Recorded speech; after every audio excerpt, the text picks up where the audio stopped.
So, anyways, back to the Raptors. So, like we were Get talking, the show back. like we were Dan talking, Tillman's at home sweating. Man. This guy's listening to us on the Bluetooth headphones, and he's sweating. sweating from his 9-hour Soul Cycle run. No, so we talked about in the first segment this roster construction and how this front office has put together this team. And I know that, you know, you're offering the perspective of the fact that this is year 1.5 into a rebuild. Let's say, you know, the post, you know, Kawhi, post Kyle, post championship.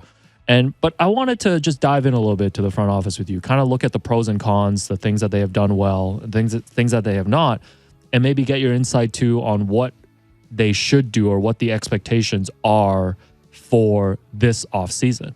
Yeah. So pros for me, some of the things that I wrote down, I think clearly hitting a home run with this Scotty Barnes pick Yep, absolutely. is just going to accelerate kind of everything for them because It already has this season. Yeah. you talk so much about how are the Raptors going to get back to contention. Like Scotty is your path back to contention. Yep. If he does develop into a superstar. And I think along with that, they've had a really stellar draft record outside of a few misses. If anything, they've had such a good record that I think when a player like, say, Malachi Flynn doesn't develop right away, it stands out even more. Because there's such an expectation no matter where you get the player, whether he's in the lottery, in the late first round, late second round, there's just always expectations. And he can play too. That's the thing. Like He can I know play. people are like, look, you should take Desmond Bain. I'm sure the front office is given the choice right now what to take Desmond instead. But like, I mean, it's not like Malachi can't play. He did win a Rookie of the Month, right? He, you know, we've seen here, obviously he's been giving inconsistent minutes, but in the 3 games where he's been asked to play a lot more in the last 4 games, Malachi's averaged 36 minutes per game, shooting 57% from the field, 55% from 3. He's averaging 4 rebounds, 5 assists, and 16 points. Like that's, I mean, I don't know what the average outcome for a 29th pick is, but you know, like it's not much higher than that. No, for sure. So it's not even as big of a miss, I think, as people might feel it is. It's as you mentioned, it's a relative miss because the standard's high. Yeah, the standards are so high. And, you know, I think adding to the pros of what the front office has done has been the development. And you look at the long-term potential of guys like Gary Trent Jr., Precious Achua, Delano Banton, and also really just a quick turnaround. Because most teams, when they lose like players like a Kawhi, like a Kyle, and then you add in like Serge, Mark, Danny Green, like all these guys on a championship team, it sometimes takes half a decade, a full while. decade. You look at teams like Sacramento, you look at Detroit, like teams are still rebuilding after so many years. Instead, the Raptors had 1 losing season in Tampa. Even with the recent struggles, you would think they're probably going to end up around 500, over 500 this season. So those are like all the pros, right? Yeah. In terms of like, oh, how the front office is done. Yeah. I want to hear from you though, in terms of the cons, like things that stand out to you, things that you might be disappointed with the front office about, or things that maybe you expect more from the front office. Yeah, I think really what I'm expecting more is just like more shooting and like not even just like more shooting necessarily right now. Because again, I'm not expecting them to like trade all their assets to get like immediate players that contribute. Like we know that this is not a contending team this season. We know that, right? But I think what I want to know is that like in their vision of the team, they actually do value 3-point shooting the way it should be valued in the NBA, which is very highly. Right, the game right now is a lot about how well you can shoot the 3, how many guys can shoot the 3, how many can create their own threes in addition to catching and shooting, right? And that's the part for me where I'm a little bit worried about the idea that the front office really has it in their minds, based on the acquisitions, that they can teach everybody how to shoot. They're not worried so much about whether you can shoot right now. They worry about if you have the physical build to play defense at a high level, to play interchangeable 6'9" essentially, and then like afterwards. We'll teach you how to shoot, right? Which is fine. Like you know what I feel bad for? I feel bad for the development coaches. You know how much they got to run to chase down the rebound every day?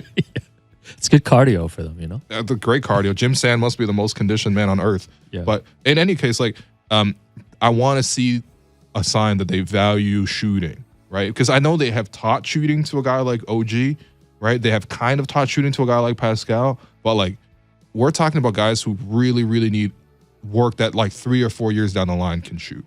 And you know, when you look at the recent acquisitions, like they really love acquiring guys who don't have the 3-point shooting skill set, and then you end up in situations like this where you know you don't have enough 3-point shooting. So that's all. I just want to see a sign. That's all. Yeah, and you know, we've talked so much about, you know, the style of play that the Raptors wanted to go with this season, and then really kind of finding players that fit that 6'9" mold. And I thought you had a really good description of what it's like to just build a team, with this one mold. You talked about this on the Raptors Reaction podcast. I think we have a clip here.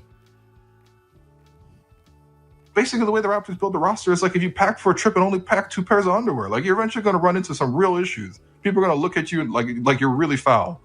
People going to look at you like you're really foul. Well, what's wrong with that line? This is personal experience. No, not at all. I always overpack on the underwear, but I feel like this is oversharing at this point. But yes, yeah. I feel like you made a really good point with that. So I guess my question for you is, now that we've seen clearly what this team can and can't do, and now that we are going into the offseason, we know that they have to address the shooting, all of that stuff. Do you think this Raptors team, like if you were the front office, put yourself in their shoes, like are you looking at changing the playing style a little bit? Like are you looking at kind of just mixing it up? Or are you going to keep doubling down on this and counting on, like you said, the internal development and building shooters and things like that? I think you can kind of do both. Like, I don't actually want them to ditch the identity. I think the fact that this is where the game is going, right? The Raptors are maybe ahead of the game. But the thing is, the lack of three-point shooting is something that just needs to be addressed. So I'm serious. Like, the Raptors have their mid-level exception coming up, the full mid-level. You have, I guess, no first-round pick, but you have the second-round pick. Like, you have undrafted free agents. Like, just please value shooting. Like, I know that. Because I know they value shooting, right? But, like, please actually add shooters to this group, because what you're seeing is like guys like Scottie and Pascal, if you want to play positionless and have them be creators for you, they can do that. They can affect the basket, they can score inside. But what is going to happen is guys they're going to draw double teams and they have nobody to kick it out to, right? And I don't want to see another situation where they're like, well, we're going to build a whole team, add no shooters, and then at the very end we'll say, oh, we'll add Svi for the minimum. Like, I think we need to do better than Svi at the minimum. Like, I think they should use a mid-level for a guy who can consistently shoot. Even like if you look back a couple of years when they got the CJ Miles edition, I know CJ wasn't like exactly the best Raptor, whatever. Ultimately, him guarding Kevin Love is something that still hurts me to this day. I don't know why Dwayne chose to do that. But in any case, like, he was still able to come off and give that bench mob an option in terms of as a guy who will consistently look for a shot, hunt his three. And not only that, but defenses have to track him. Defenses have to stick with him. And so can you get another kind of guy like that? Because I think even just one or two of those pieces would really, really help this team.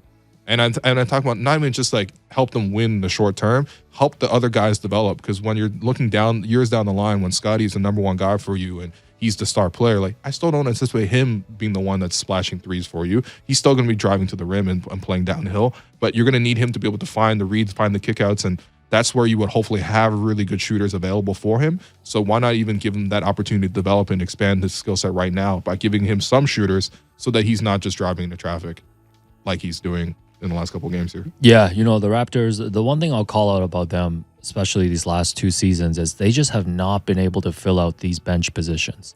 Well, they just keep taking flyers. Yeah. But like your hit rate on flyers is very low. Whether that you're getting Alex Len, whether you're getting, DeAndre Bembry or, Yuta Watanabe or Stanley Johnson or Rondae Hollis-Jefferson or Matt Thomas or Terrence Davis, or like look at the whole bench right now, Svi, like, your hit rate is going to be quite low. Out of all those, which one would you say is a hit? Yeah, it's hard to say any of them, to be honest. Like, if you go through all of them, like even being a Yuta Watanabe friendly program, like he has not contributed to the team in a way that I think people expect this season. And I think the other position that they need to fill is they need to figure out that backup point guard position. Yeah, because I don't think you can put Fred in that position next season of playing all these minutes. He can do that for stretches, but if you're asking him to do that consistently over 82 games, it's just not sustainable.